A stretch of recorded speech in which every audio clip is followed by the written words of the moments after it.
हाय दोस्तों, सबसे नमस्ते, प्रणाम। मैं अनीता यादव के चैनल पे आप सबका सादा प्रणाम है। मेरे भाई बहन दर्शक लोग, आप लोग कैसे हैं? मेरे में सब लोग अच्छे हैं। अच्छे रहना, मैं भी अच्छी हूँ। थोड़ा तबीयत नहीं सही, भी गला सही नहीं हुआ है।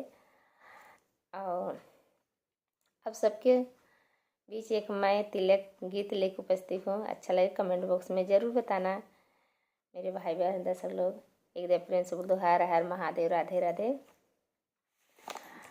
वादा ही करके निभाना तबै साले तिलक चढ़ाना जी। वादा ही करके निभाना तबै साले तिलक चढ़ाना जी।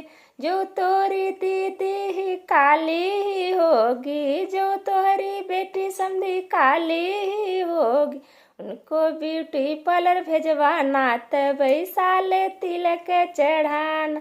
उनको ब्यूटी पार्लर लगाना तबै साले तिलक चढ़ाना।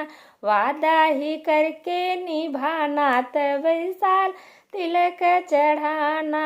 वादा ही करके निभाना तबै साले तिलक चढ़ाना। अच्छा लगे कमेंट बॉक्स।